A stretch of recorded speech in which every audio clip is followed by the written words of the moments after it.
Okay, everyone, welcome back. We are up to Mishnah 3, chapter 6, Mishnah 3.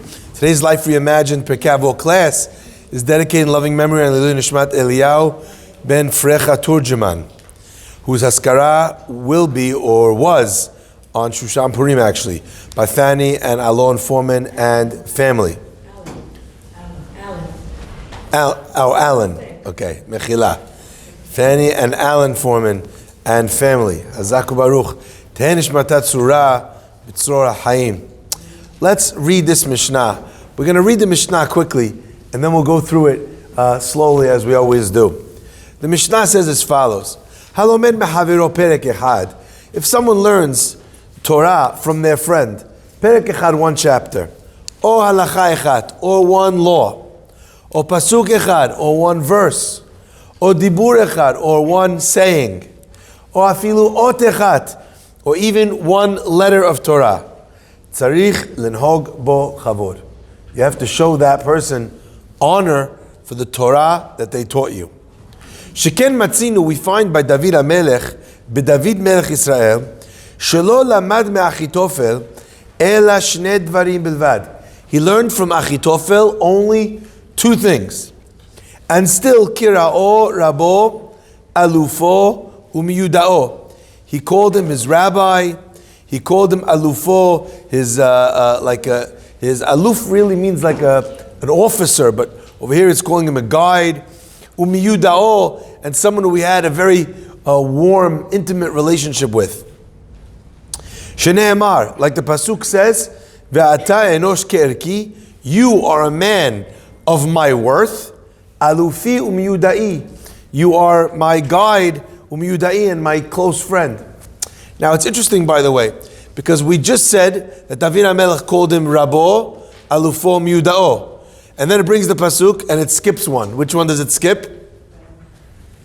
Rabo. It doesn't say Rabo. So it's like so close and it's so obvious. And the Mefarshim explain that David HaMelech said that you are enosh ke'erki, you are a man of my worth. Now there's only one king. So David HaMelech, or at least there's supposed to be only one king. So David HaMelech is the king. Who is a person that the king needs to equate to their own level of honor? Their rabbi. So it calls him Rabo by calling him enosh ke'erki, a person of my own worth. Okay? Ve'alo devarim kal v'chomer. And isn't it a kal v'chomer? What's kal v'chomer? Study one thing from another one. Kal v'chomer is when you learn one thing from another, but not just any one thing to another thing. Rather, well, you have something which is light and something which is heavy. So as an example, if let's say as an example, I told you that today is like a mildly holy day, and you're not allowed to work on this day, I would know for sure that on a day like Shabbat or Yom Kippur, I can't work. So if it's true about Kal, about something which is light, how much more so is it true about something which is Chamur, which is serious, which is more stringent? Okay? So says the Mishnah, are not these things, Kal v'chomer, is it not obvious? Umma David Melech Israel, David Melech Israel, shelo lamad me'achitofel, ela shnei devarim bilvad. He only learned two things from this man Achitofel. He calls him my rabbi, my friend, my guide. Halomed mechaviro perek echad, a person who learns one chapter, or halacha echad, or one halacha, or pasuk echad, or one pasuk, or dibur echad, or one line, or afilu ot echad, even one letter, al achat kama v'kama, how much more so, shetzarich linhog bo kavod. Now, this Mishnah, right away, which should jump out at you, is the obvious question. That's not how a kal v'chomer works. Kal v'chomer means if I told you something less, and there's something which is obviously, that it would be more than what I showed you. So in other words, if a first grader knows how to write a paragraph, so a 10th grader knows how to write a paragraph. Right? Because you're taking the distance between them. The greater element of academic achievement, of maturity, of raised intelligence. And you're saying, if this kid can do it, for sure the adult could do it. That's obvious. Here, we're taking something where Achitophel did more than what we're trying to prove. Achitophel taught David how many things? 2.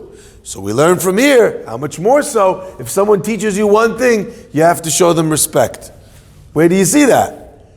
You see from there that you have to show someone respect if they taught you 2 things. Because we're proving it from a place where King David learned 2 things. So that's a question all the commentators are busy with. We'll come back to it. Why not one thing? Sorry? Why not one thing? Because the source of the proof is 2. But up top it says if you learn one chapter or one single. That's the question. The Mishnah says this is true about one thing, and to prove it, it brings an example where the person taught them 2 things. So you can only prove, the way it's called in the language of the Talmud is, Dayo lavo min hadin liyot kinadun. It's enough, the only way you could prove from there, the experiment, is what's actually in the experiment, what's actually in the proof. In the proof, he taught him 2 things. So you see from there that if you learn 2 things, then you have to show respect. It doesn't say that if you learned one thing. Maybe King David, if he'd only learned one thing, would not have called him that. So we have no proof. Why doesn't it negate the first verse? Sorry? Why doesn't it negate it? Because it says 1 and not 2. That's exactly the question I'm asking. The Mishnah says 1. We bring a proof from 2. That's a bad proof. Okay? Yeah, if you take this medicine twice, it's dangerous. You see from here that if you take it once, it's dangerous. No, you don't. It would work the other way. If I told you if you take it once, it's dangerous. How much more so if you do for 2? If I showed you that King David had learned one thing, how much more so if you were to learn 2 things? But in the story, he learned 2 things, and we're proving to 1 thing. So what's going on? Okay? So there'll be numerous answers. We'll come to that in just a minute. I just wanted to first lay down the Mishnah as to what it's teaching. Ve'en kavod ela Torah. And the Mishnah says, it's a little bit of a tricky language. I don't know how many, we have a few people here who are native or very comfortable Hebrew speakers. But this language, en kavod ela Torah, how would you have translated that before we move further? And there's no reverence, there's no kavod, only Torah. How would you translate that based on what we were just talking about? If someone teaches you 1 bit of Torah, again, we don't know how we learned that, right? Then you have to show them kavod. And what's kavod? Torah. So what does that mean that you have to show them? Torah. That means that you have to show them Torah? The subject is the Torah. The kavod is for the Torah. No, I understand. But what does it mean, en kavod? In Hebrew language, this is not worded correctly, it sounds like, the Mishnah. The Mishnah should say, ve'en kavod ela litorah. You only give kavod to someone who has deep moral wisdom. That's what is deserving of kavod. A person learned math, okay, it's a subject. But if a person learns something which refines the human being, they are deserving of respect. But it doesn't say that. It says, en kavod ela Torah. It should say, ve'en kavod ela litorah. Litorah. It would sound from this Mishnah that if you taught me something, you know what I have to show you? I have to give you Torah back. Because en kavod ela Torah. So we'll come back to this also in just a minute. We'll revisit it. Shnei Amar. Where do we learn that en kavod ela Torah? There's only the only thing which is kavod, which deserves kavod, is Torah. Shnei Amar. The pasuk says, "Kavod chachamim yenchalu." The honor of chachamim is inherited. The chachamim inherit honor. Utmimim yinhalu tov, and those who are pure, who are innocent, will inherit good. Ve'en tov ela Torah, and there's no tov. This word tov that we just found over here, the only tov that you find in the Torah, tov is Torah. Shneimar, like it says, ki lekach tov natati lachem, for I have given you a good business, a good purchase, a good sale, a good acquisition is probably the right word. Torati al ta'azovu, do not abandon my Torah. Torah is compared It's called with the description good. Good. So I have a question. Ready? You know what else is called tov? Light, dark, sky, moon, sun, earth, reptiles, fish, animals, plants, trees. So, en tov ela Torah, the Torah itself uses the word tov. And God saw, and it was good. So God calls everything good. What does it mean, en tov ela Torah? Second question. You might not have noticed because I kind of glossed over it. The Mishnah almost seems like it's pretending that this is one verse. How do we know en kavod ela Torah, that Torah is something which is associated with kavod or requires or deserves honor? Because the pasuk says, kavod chachamim yinchalu, the wise inherit honor, utmimim yinchalu tov, and those who are pure inherit good. Those two pesukim are at opposite sides of the Sefer of Mishleh. So that's not one verse. So we basically cherry-picked a verse from the beginning of Mishleh called Kavod Chachamim Yinchalu, that the wise inherit honor. And then we cherry-picked this verse from the end of Mishleh, which says Utmimim Yinchalu Tov. And those two things on opposite sides of the book of Proverbs are here presented as if they're in one sentence. Sorry? Good, it encompasses everything. So maybe that's why he chose a verse close to the beginning, close to the end. But not only that, I just want to ask you a simple question here. Yeah? Kavod chachamim yinchalu. Why wasn't that enough? It says that the wise, they inherit honor. What have the wise studied? Torah. So right there, in the very first verse, without even bringing Tov into the picture at all, we could just say, Kavod chachamim yinchalu. Now, if it was called these wise people, if we were reading a philosophy book, and it said, the wise are deserving of honor, then what would you assume that the wisdom of those wise people was? The wisdom of philosophy. If you were reading a math book, and in the math book it said, wise people are the bee's knees, you'd think that the math book was talking about math experts. But here it's in the Torah. So who does the Torah call wise people? Students of, masters of Torah. So all the pasuk needed to say was, Kavod chachamim yinchalu, and you'd know that kavod belongs to the Torah. So we've had a whole bunch of questions. It leaves everybody else out. Sorry? It leaves everybody else out. What do you mean? If it's only the Chachamim, what about everybody else? Everybody else, it seems from here, does not deserve kavod. What about the integral shall inherit good? Who are they? Who are the integral? Or Tamimim? The Timimim are people that are pure. So that's also in a higher class. Yes, that's in that upper class of tzaddikim. Right, it's like Shalom Beit. They deserve kavod, yes. Before, it says that if anyone teaches you anything, they deserve honor, so anyone will be under this. Oh, excellent. So what is, Jessica's asking a great question. Could you repeat it?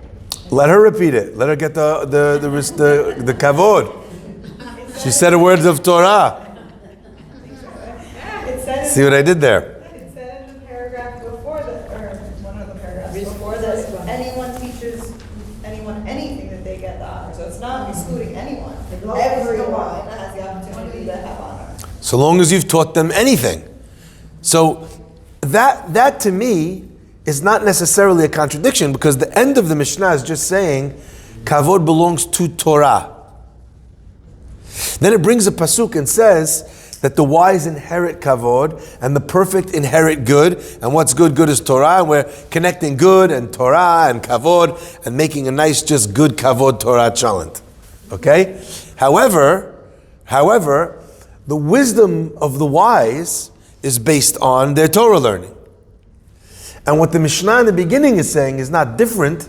It's just saying, how much Torah learning do you require in order to get kavod? So if you had a person who had zero Torah learning, not even one letter, they'd not even taught one letter, zero kavod. One letter, the kavod, let the kavod begin. Okay? Yes? So it is possible for somebody to learn Torah and lack that goodness. So maybe that has something to do with it, that it's not just learning Torah, but how you integrate it, because there are people who are Talmidei Chachamim and they're not nice people. I would argue that they're not Talmidei Chachamim then. Okay. But yes, they have studied the books that Talmidei Chachamim would study. But they are not Talmidei Chachamim if they're not nice people. So that's not where you're going. No, not yet. We'll get there eventually. Okay, let's pull the Mishnah apart together. Because ultimately, we're going to wind up covering many of the points that were raised already today. Yes? Somebody that teaches can get kavod, but what happens if you learn and you don't teach? Do you still not get kavod? So what happens to a person who only learns and he's full of Torah, but he never taught any Torah? No kavod? Because the Mishnah over here said that you give kavod to someone who taught you Torah. But if they did not teach you Torah, then you don't have to honor them? Hold on. How about if you go to the synagogue next door and you meet their rabbi, never went to any of his classes, him you don't have to give kavod, even though he might be a bigger Torah scholar than your rabbi? That doesn't seem like it makes sense, does it? Yeah? Okay. Let's begin again. Or as we say in Yiddish, la mafangin of an umfang.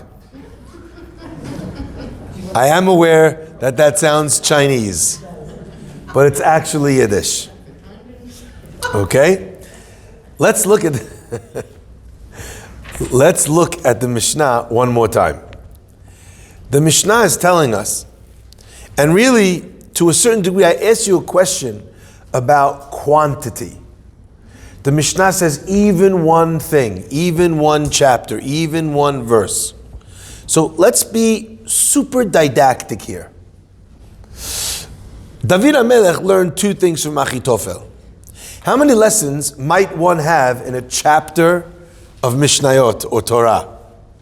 Hundreds of lessons, thousands of lessons. So the question is not on Perek Echad. The question is not on Halacha Echad, because you could learn one Halacha that has more than two lessons in it. Pasuk Echad also not. Dibur Echad also not. Afilu Ot Echad. There are single letters in the Torah that teach us more than two things. So the first answer to the question that we asked is that there are instances where there will be many lessons coming from one letter. One example of it is in the Gemara where it's the pasuk where it says hatameh instead of saying tameh. There are examples where we learn lessons from the fact that the pasuk began with the letter Vav. Ve'ele hamishpatim. What does the letter Ve'ele hamishpatim teach you? Sorry? So what does it teach you? Do you remember? It's connecting to the parsha. Connecting to the parasha before. Ma. Elu. Just like those words. The Aseret HaDibrot, the Ten Commandments, came from Mount Sinai. So too did these laws come from Mount Sinai. We learn that from one letter. Because Vav means and these as opposed to these. And these means you're continuing from what you said before. Vav Mosif al Inyan Rishon. The Vav adds on that which came before it. It's a connecting letter.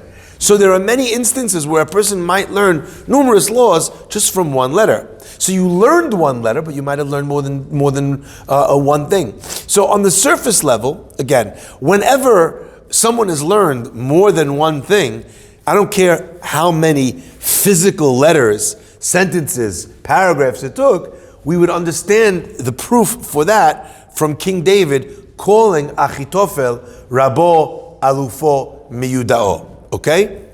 However, what if you only learned one? What if you only learned one lesson? What if someone taught you one lesson via one verse or one letter or even one chapter? So let's start by understanding what was it that King David actually learned from Achitophel. What were the two things that Achitophel actually taught him? Rashi says that the two things that Achitophel taught David HaMelech was one time he saw David HaMelech studying Torah by himself. And he told him, a person is not supposed to study Torah by themselves. They're supposed to study with a study partner. Chavruta. And he brought him a proof to that end. That was the first thing Achitophel taught him. The second thing Achitophel taught him was he saw David HaMelech walking, standing ramrod straight with great posture, walking into the Beit HaKnesset. Achitophel said, you don't walk into the synagogue like you own the place. Beit Elohim na'alech beragesh. You go to God's house with emotion, with humility. You can't walk in like this, like as if like you own the place. Can't do that. David HaMelech learned those two laws from Achitophel. What's fascinating is, I think it was from the Etz Yosef, he writes that if you look carefully, it says, Sheken matzinu b'David melech Israel, we found by King David, shelo lamad me'Achitophel ela shnei devarim bilvad. He learned two things only. What does that word mean, only? We're talking to you about one thing. And then we say, look, Achitophel, David HaMelech only learned two things from Achitophel only. And he called him that. What's the only? We were talking about less than you were talking about. Maybe he taught him more things. We don't know that he taught him more things. It's actually a machloket if there was anything else. There may have been two other instances, but it seems like those were not lessons that King David actually learned from Achitophel. One of them was how to stop the rising waters when he dug to build the foundations of the Beit HaMikdash. And the other one was the process of transporting the Aron Berit Hashem. Okay? In both instances, however, the commentators explain that David HaMelech did not learn those things from him, but rather that they were things that he said over in front of David, but that David already knew, or that David could not rule on by himself for whatever reason. Okay? I want to share with you a beautiful understanding from the Etz Yosef. He says, he learned from Achitophel, Shnei Devarim Bilvad, two things alone. Not translated only two things, but rather two things Bilevad, in being alone. The first thing he learned is not to learn alone. The second thing he learned is that only HaKadosh Baruch Hu is Yachid Be'olamo, is alone in this world. Even a king of Israel, who's the most exalted figure on planet Earth, under Hashem, is still secondary to God. Because there will be other kings like you, but there will never be a king like him. So he learned, there were two lessons that David learned, Bilevad, in being alone, fascinating concept. And he called him for those two lessons, Rabo Alufo Yudao. He called him for those two lessons. Now, the question I asked you earlier about two things versus one thing, there's many different answers. I'm going to give you quickly three different answers to that question, just because we've got one and we've got two, and I just thought, why don't I throw in the number three? I'm going to give you three different answers. The first answer is, what does it mean that he learned two, but if you learned one, it's enough to call someone to show them kavod? Achitophel was a rasha. In fact, in the last chapter of Sanhedrin, it lists Kol Yisrael yesh lehem chelek leolam ba. All Jewish people are born, they are given a portion in the world to come. Except for, and it lists a very short list of Jews in history that lost their portion in the world to come. One of them is Achitophel. So says the Ya'avatz, he writes that what the Mishnah meant is, You have to show someone kavod if they teach you one thing. You know how you know? Because David HaMelech found a Rasha who lost his portion in Gan Eden. And he even called him Rabo Miyudao Alufo for only learning two things from him. But a regular person who's not a Rasha, just a regular person you meet on the street, if they teach you one law, of course they're worthy of respect. So to speak, he needed two to overcome the fact that he was a Rasha. One answer to the question. The second answer to the question, if you could think logically, so if the first answer was he needed two because Achitophel was lower than everybody else as a Rasha, but anyone else would need one, the other way of understanding that is, the reason why he needed two was because David was higher than everybody else. David was a king. And even a king who is a Torah scholar, even he showed respect for learning how many things? Two things. Had he not been a king, had he not been a Torah scholar of the magnitude of King David, one would be obligated to show respect to someone. An ordinary person would be obligated to show respect even for one. Now what's fascinating to me, by the way, over here, is even more impressive, so to speak, than the answer, is understanding the logic and the process of how they came to this answer. In each scenario, what they're doing is explaining why two is actually the same as one. Just contextually, in one answer, he was a Rasha, so he needed two. And the other answer is, he was a king, so he needed two. One is coming from below, one is coming from above. But the final answer is an answer given brilliantly by the Sefer Derech Chaim, who gives a unbelievable pirush on the entire Masechet Avot. He says that if you look carefully, it says, Halomed mechavero, someone learns from his friend. It doesn't say what he learned from him. And it doesn't say Achitophel, ele shnei dvarim bilvad. It doesn't say what he learned from him. Two things. Says the Derech Chaim, there is a qualitative difference between the first paragraph and the second paragraph. The first paragraph describes when someone teaches you Torah. They tell you a pasuk in the Torah. They teach you a Mishnah. The second element is when someone told you something good to do. There's no law in the Torah that says you have to learn with a chavruta. There's no law in the Torah that says you can't walk into a Beit Knesset standing tall. It was a good thing to do, and it was a lesson, and it was a Torah-based lesson. But a Torah-based lesson is not the same as learning an original Torah idea which comes from the Torah, from the Mishnah. So says the Derech Chaim, the reason why he needed two was because qualitatively, what Achitophel taught David was not pure, unadulterated Torah. It was rather a davar tov. Okay?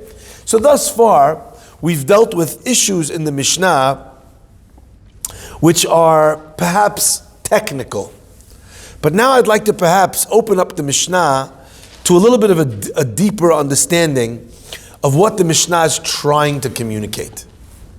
What does it mean that David HaMelech had to show him honor? And how did he show him honor? By calling him Rabo Alufo Umyudao.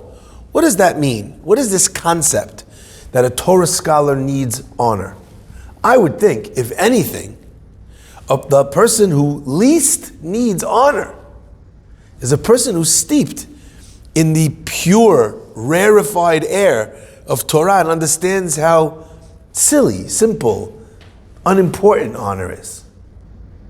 Why did he call him Rabo and the other two? If he only gave him a synopsis of two laws and he didn't teach him Torah from Torah. So what we're learning from there is, even if someone taught you a proper Torah-based idea without giving you the source, even that's enough. Yeah. You need two. Two of the watered-down version, one of the original. So if you have two watered down, he can call you Rabo. Yeah. Okay? It Now, doesn't have to be direct Torah. It would not have to be. So if I gave you some musar, I said that this is how a person should act. That's not a pasuk. So then you'd need to learn two things from the person. But if the person told you the pasuk, then even one letter from the Torah that the person added on. Now, I'm sure that this does not mean if I say, guys, repeat after me, Aleph. Taught you one letter. I didn't teach you anything. I just said the letter Aleph. So what does it mean that he taught him afilu ot echad? I think what it means is the person understood the pasuk one way, and I pointed out to you that it doesn't say tameh, it says hatameh. You said ve'ela mishpatim, these are the laws, and I say no. Ve'ela mishpatim. You got it? So I'm drawing your attention. I'm teaching you the lesson of the fact. I'm pointing out that there's an extra letter, and that in and of itself opens up avenues to be able to then understand it. So I want to try and understand, where does this concept come from that a person who teaches you Torah needs kavod. So let's begin with the words of the Gemara. The Gemara says, yes. Tenu kavod Torah really means to the Torah itself. So you learn from the Torah. Right, so in other words, that means that you have to stand up for the Sefer Torah. How do you know that if someone said to you, Bereshit bara Elokim et hashamayim et haaretz, now you have to respect them? How do you know that? Maybe you have to respect the book, but not the person. Okay? So listen to this. The Gemara says as follows. Kol ha-melamed Torah, someone who teaches Torah, leben havero, to the son of his friend, ma'aleh alav ha-katub ki'ilu yelado. The Torah considers it as if you gave birth to that child. Where do we find this idea elsewhere in the Torah? Moshe and Aaron, where do we see it? Say. Where? So explain. They don't know what you're talking about. Explain. As long as you know. I know, but I want you to teach them. Then they should all call you Rabo, Alufo, Yudao. I don't need it. Delete it. Moshe Rabbeinu refers to the children of Aharon as if they are his own. But they're not his own. What's the answer? He taught them Torah. You see that you teach someone Torah, the Torah considers it as if you gave birth to that person. Where else do we find it in Torah? By Abraham and Sarah. Hanefesh asher asu b'charan. It doesn't say the souls asher kirevu b'charan. Hanefesh asher limedu b'charan. It says hanefesh, the souls asher asu, that they made. They made these people with the Torah that they taught them. Now, the reason why I gave you a second example, the first example of Avraham, and the second example, the sons of Aharon, the reason why is because I want to point out how far this idea goes. You see, the nefesh asher asu b'charan, the souls that Avraham and Sarah made in Haran, I understand. They lived in a pagan world. Nobody believed in God. Sarah's favorite song was, I'm a pagan girl in a pagan world. Everybody bows down to idols. That's what she sang every day. So I understand that that's a nefesh that you made, because it was given to avodah zarah, given to desires. It would never have accomplished anything of kedusha. Hanefesh asu b'charan. Hazi, the far guy's mother's an idol worshiper, his father's an idol worshiper. He's never going anywhere. That's a person that if you teach them Torah, you made them. They're your children. But who would have thought that Moshe would be called the father of Aaron's children? Aaron, we know, was equal to Moshe. They are called shikulim. That's why it always says Moshe and Aaron, Moshe and Aaron, Moshe and Aaron. Why? Shikulim. Because they were equal. They were both prophets. There are ways in which Aaron was bigger than Moshe. Aaron's children without Moshe would have been just fine. In fact, Aaron's children turn out better than Moshe's children.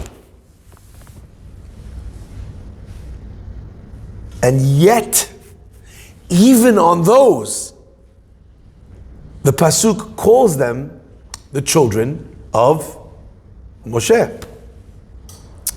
This is fascinating. Yeah. Are we drawing a comparison to Kibbutz Abaim? Not yet. We haven't got there yet. But what we see is, clearly, the Torah considers someone that you teach Torah to, ki'ilu yilado, as if you gave birth to them. And that's not just if you made them. They were going to be dead without you, spiritually, physically, whatever. Even if they were just fine without you. Even if they were just fine not only physically, they were just fine spiritually without you. They were going to be great tzaddikim without you.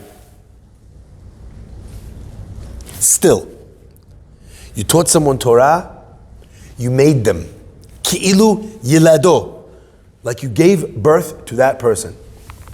In fact, the Talmud in Baba Kama seems to say that if a person has to choose between the honor of their parent and the honor of the person who taught them Torah, they would choose the person who taught them Torah. That's what the Gemara says.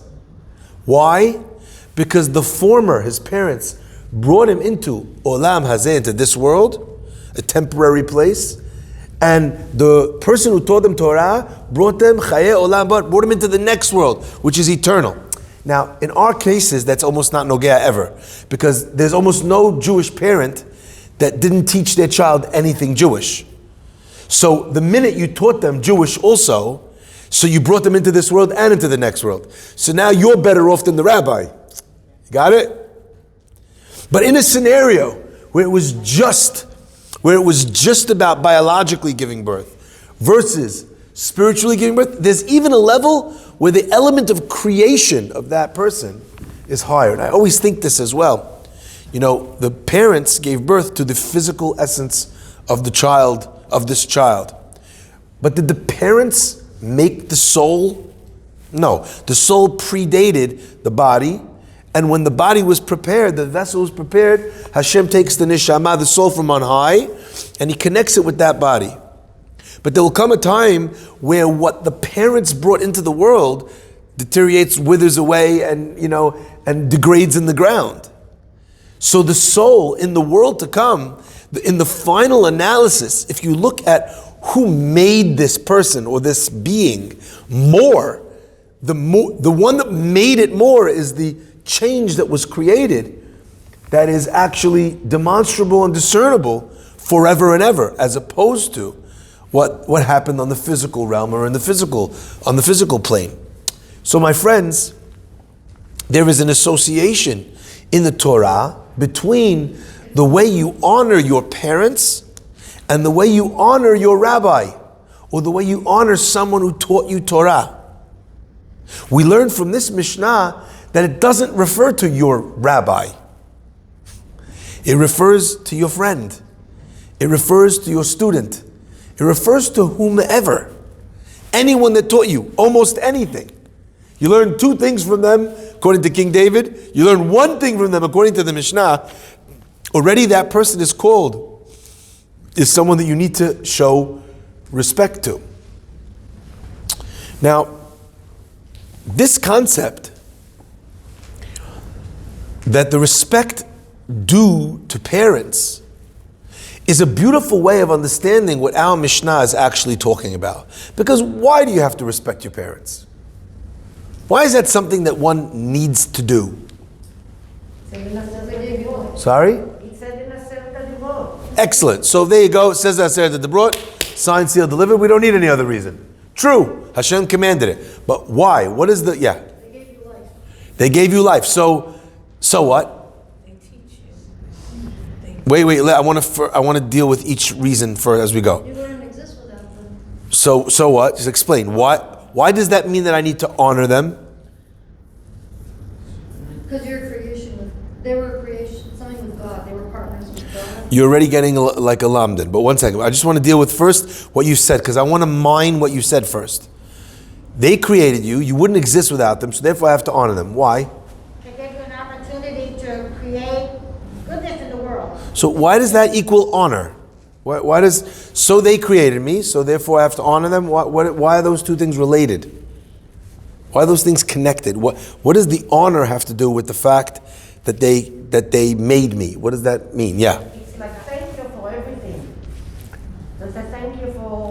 So you're saying the kavod avayim is gratitude. Okay, yeah. I think it develops the character within the person themselves to look at what life really means to have this opportunity to be a soul in a physical body. So the whole process, I think, is from internalizing the person that is the child of these people, looking at what it actually means to have life. And by saying gratitude to those who contributed to bring you and then raise you, you develop a much better character because you're always in that perspective of like, wow, I have this gift of life. What does it mean to be a living being? What can I do with this gift of life? It changes how you look at it. Oh, like, I didn't ask to be born. You know, I'm like now here and look how hard everything is. It just shifts. I think it develops character. So it develops character and changes the person's perspective. We're getting very close. We're getting warm now. Yeah, we're getting warm. Yes. Your first exposure is to your parents, so that's a starting point, because otherwise you have to wait to find somebody to give kavod to, but your parents are the first people in your life. So they are the first and main recipients of this thing which I have, but I don't know where to put.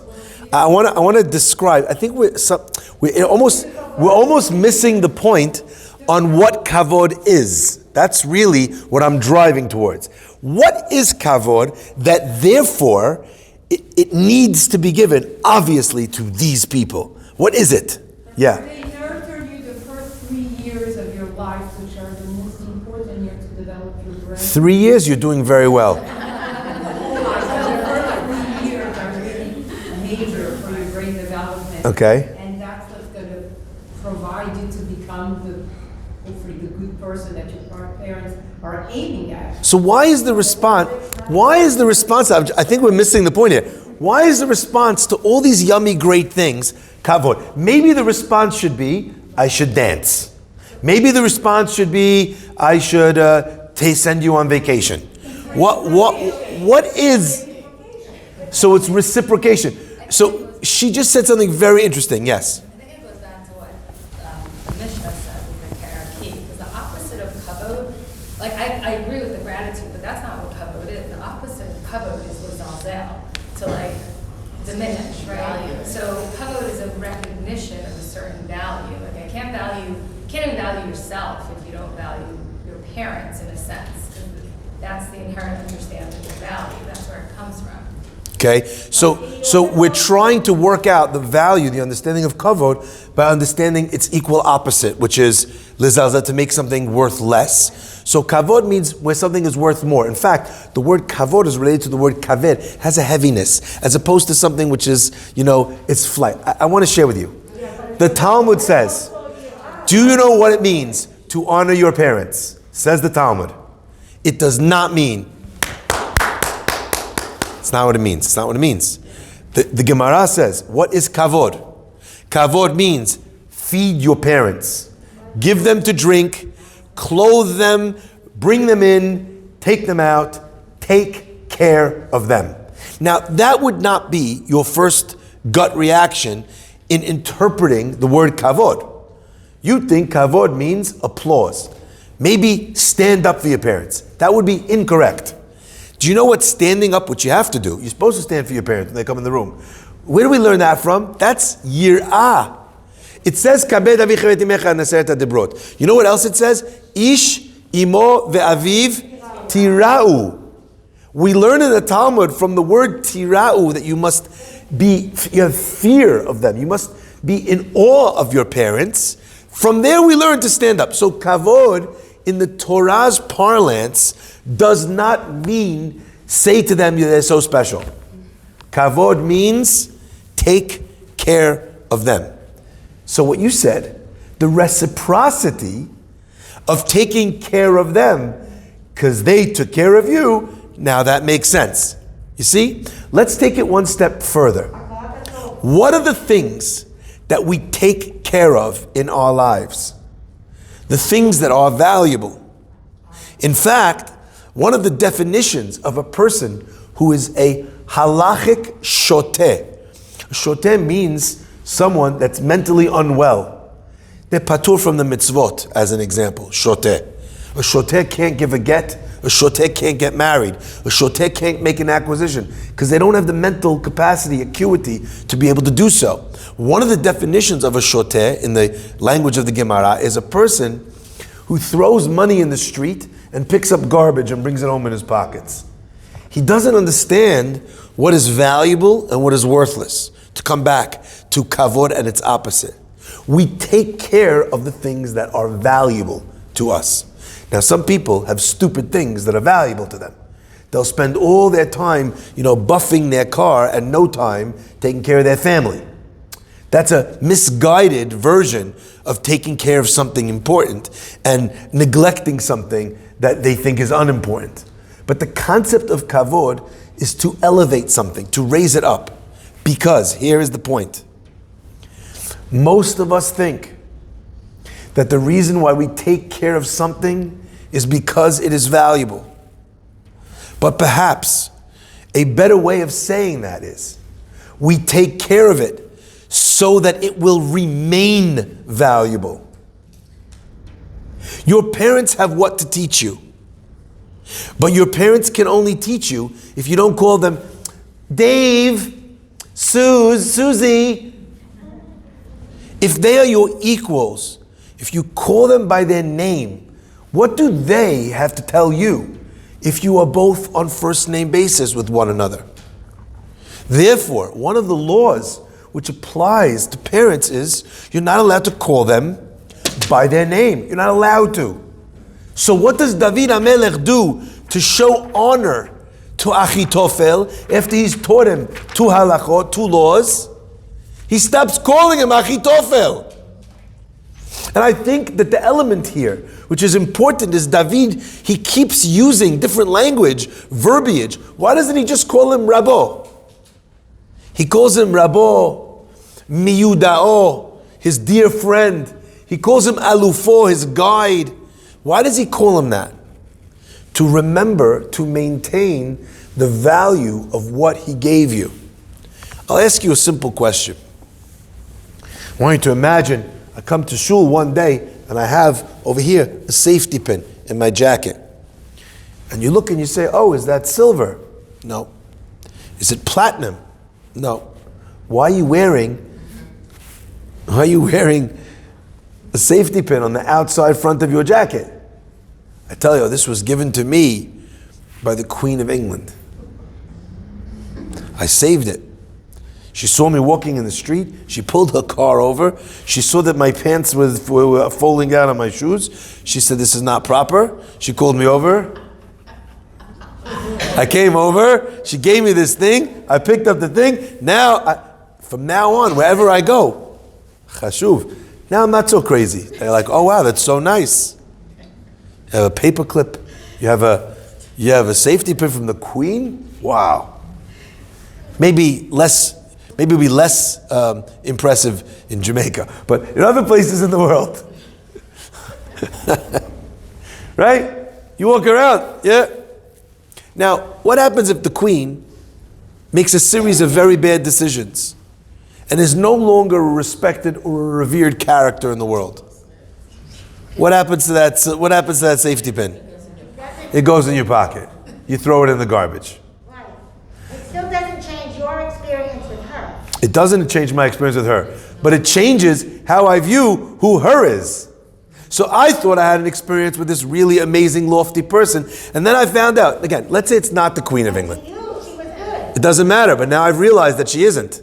So in other words, let's say a certain rabbi gives you, and then they're involved in some sort of horrible scandal. You crumple up the letter, you throw it in the garbage. Because actually, the person that I revered, they no longer hold that special place. Even though Ahitophel was a Rasha. Still called him Rabbo. That is correct, and I'm going to explain why. Again, this is very important. The safety pin, which has no value other than the fact that it came from someone important, take away the important person, the safety pin is worth 0. How about if this person gave me $100? Now they're worthless. My $100 doesn't change, correct? But it's not the safety pin, it's the experience you had with the person. She was your Rabot in a sense in the lesson. She helped you. Yes, but what did she give me? She gave you something to pull your pants She up. gave me something that wasn't so important. I don't have any other safety pins on my jacket. But it's not the Only the one I got from the Queen. But now I don't think that the Queen's so impressive. It's not the safety pin, it's the effort. She did a good deed for you. I'm very grateful for that good deed. But other people gave me safety pins. And I threw them out when I finished using them. It's only the fact that it was her that makes me want to show it off. Okay?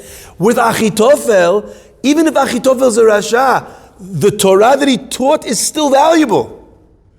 Now, if David HaMelech calls Achitophel Rasha, what happens in his own eyes to the Torah lesson that he learned from Achitophel? He stops doing it. You have so many people who study with rabbis, and then in cases where the rabbi let them down, they take the things that they learned from that person and they throw them in the garbage. Why?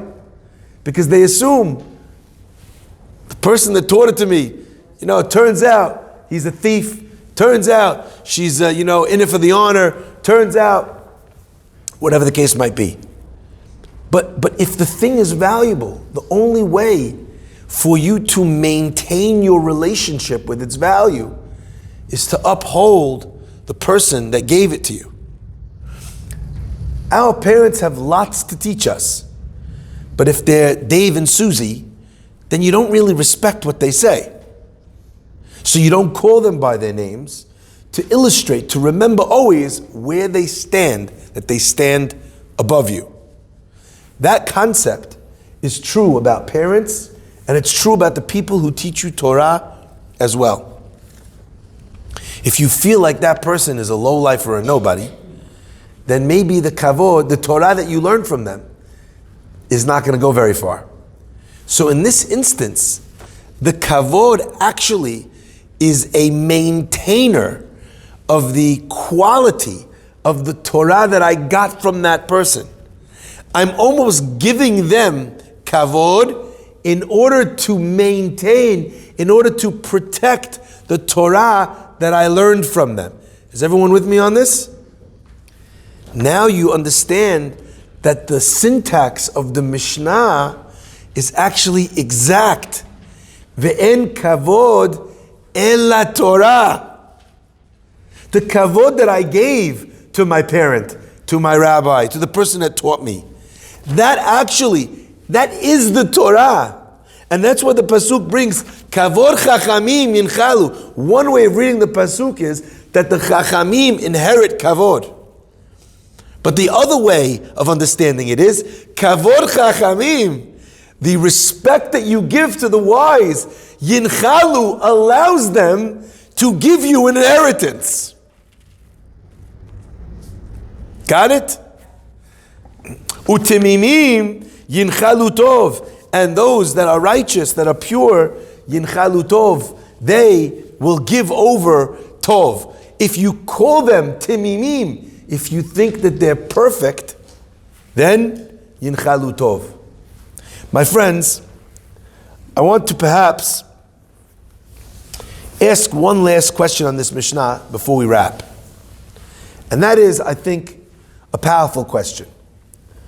The Mishnah keeps reiterating, and the question is how much, how little, 1 letter, 2 lines, 1 line, 1 pasuk, one chapter. But all of the things that are said in the Mishnah here are all about Torah.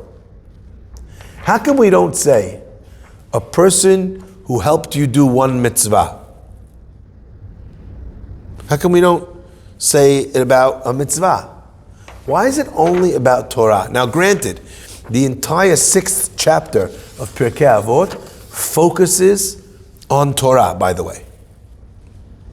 On the importance of Torah, on the beauty of Torah, on the power of Torah. The whole 6th chapter. Okay?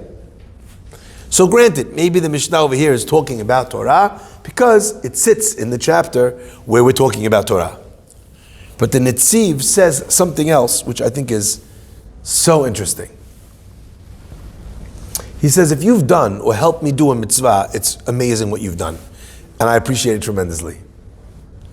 But when that mitzvah is done, that mitzvah is done. The beauty of Torah is that the learning, so is a mitzvah, is that the learning of Torah itself transforms the person forever. Let me explain. I remember hearing a class from Rabbi Bloch once, and he said something that as a young man I really struggled. I didn't understand what he was talking about, but now maybe I have a little bit more understanding. He said, I don't understand why people waste their money on vacations. Let them just learn Torah. So I remember all of us, we were all looking at him like he fell out of the moon. What is it? Those two things have nothing to do with one another. Listen to what he said. It took me a long time to understand. He says, why do we go on vacation? We go on vacation, right? The reason why we go on vacation is because shifting the perspective that you have, being in a new place, seeing new things, it's invigorating. It's restorative, right? You saw new buildings, even if you're also in another town, but it's a new streets, new houses, new things. You feel alive from the newness of a new perspective. Said Rabbi Bloch, anything you learn in Torah means that you have shifted perspective. The whole world now looks different to you than it looked before. So why do people need to go on vacation? Let them just learn Torah. Now, the depth of this, the profundity of this idea, it's not about going or not going on vacation. No one's trying to take away your vacations, just to be sure. And I can feel the defensive walls rising up. No one's taking away your vacations. But the lesson he was teaching is so profound. A proper understanding, perspective, learning, inculcation, of Torah should result in the entire world looking different than the world that you saw before you learned that concept. So let's try and take this idea to an extreme, and then I'll let you use your imagination as to how it works in its gradated iterations downward. We've learned together this idea many times. The Gemara says, Yoter mima shehe'ani, shehe'ashir oseh he'ani, more than the rich man does for the poor man, he'ani oseh im he'ashir. The poor man does for the rich man. You are getting more than you give when you give. He's giving you a bigger gift than you gave him. Many different ways of seeing this idea, but let's just take one angle of this idea. One of the angles I spoke about on Purim. You may have given him $1 or $2, but the interaction, that connection between you and him in that moment when you gave him $1, when you contemplated, when you saw, when you witnessed a person that doesn't have a home, a person who doesn't have warm clothes, a person who has shoes with holes in them, a person who has no money, no stability, no job. You walk away and you are keenly aware, perhaps for the first time in months, of the fact that you are lucky to have a job, lucky to live in a home, lucky to have warm shoes, warm clothing, shoes that aren't ripped. You walk away with a fortune from this one interaction. So actually, the act of giving tzedakah benefits you even more than it benefits the ani. Now, could you imagine, after really studying that idea, how you walk out into the world with different eyes? You see somebody poor, disadvantaged. Instead of looking down on them, your heart fills, instead of with pity or with rage or with, how come they haven't cleaned up the city yet? Your heart is filled with compassion. You're filled with gratitude, with everything that Hashem gave you. You reach into your pocket, with a big smile on your face, and you give. The world looks different. The leaves are a different color, right? A person understands, learns a lesson in emunah, in faith in God. Their anxiety levels, they plummet if they really learn that lesson. They're not worried. They're not upset. They're not angry at people. They know that whatever was supposed to happen to them is going to happen to them. However they were supposed to succeed in life, they're going to succeed in life. Nothing that anyone does was within the purview of their ability to do it unless it was supposed to happen from Hashem. Everything's part of a plan. A person learns that, they walk out of a class like that. They walk down the street, they're bulletproof. At least for 10 minutes, right? You're looking at a different world. Says the Netziv, that's what the Mishnah means.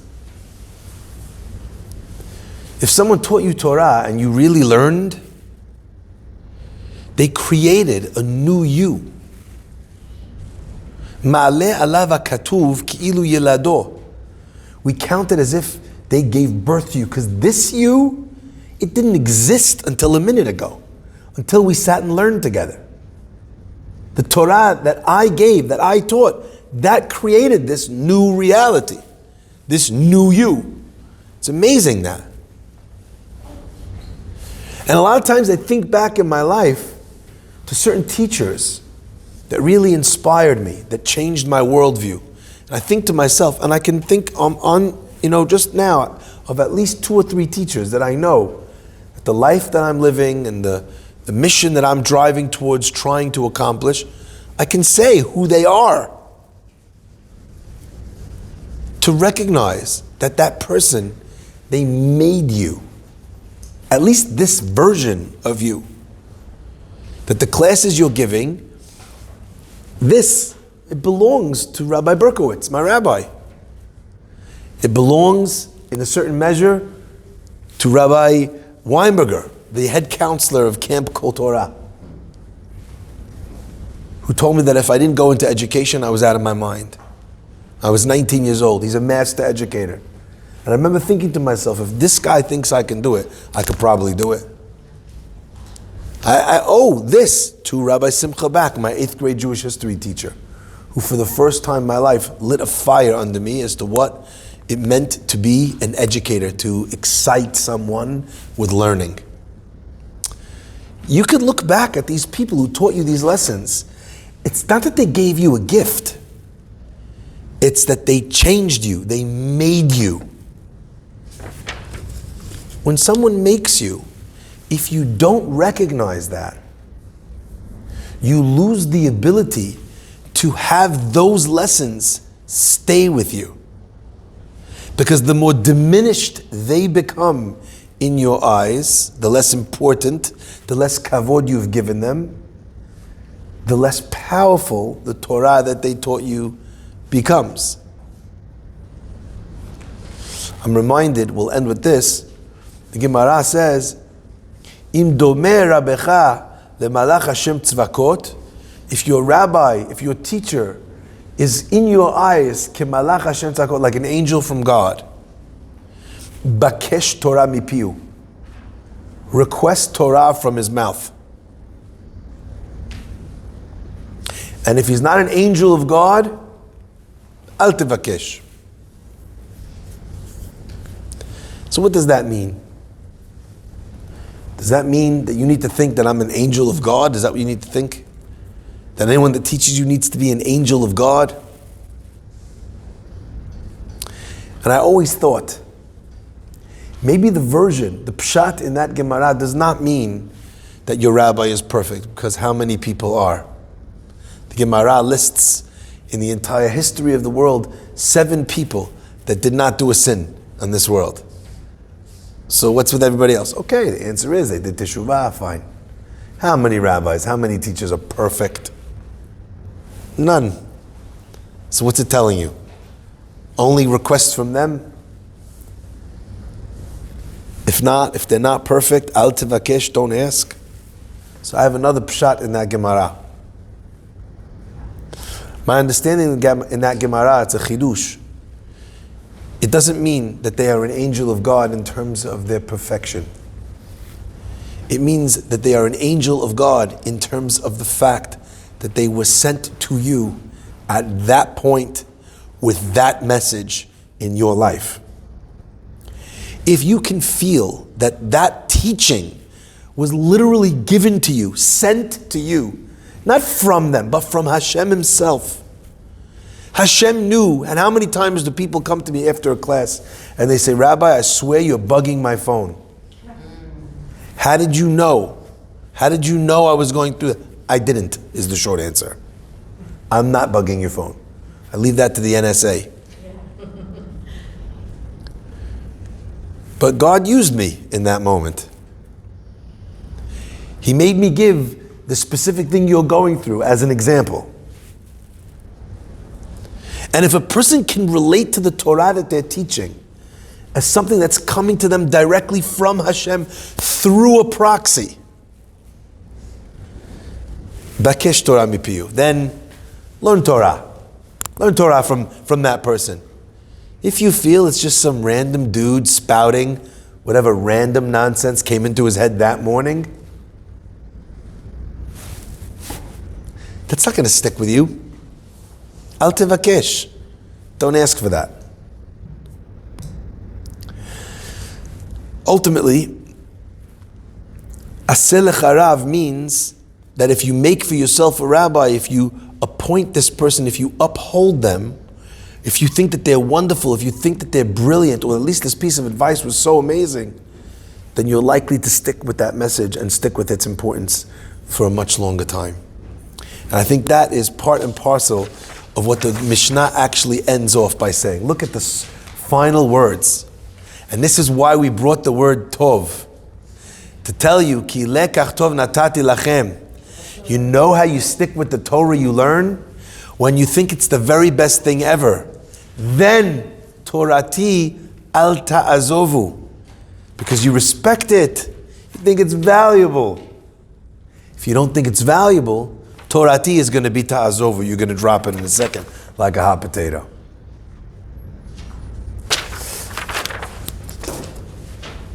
Thus endeth chapter 6, Mishnah Shalosh. I hope and I pray that we should be zocheh be'ezrat Hashem to learn.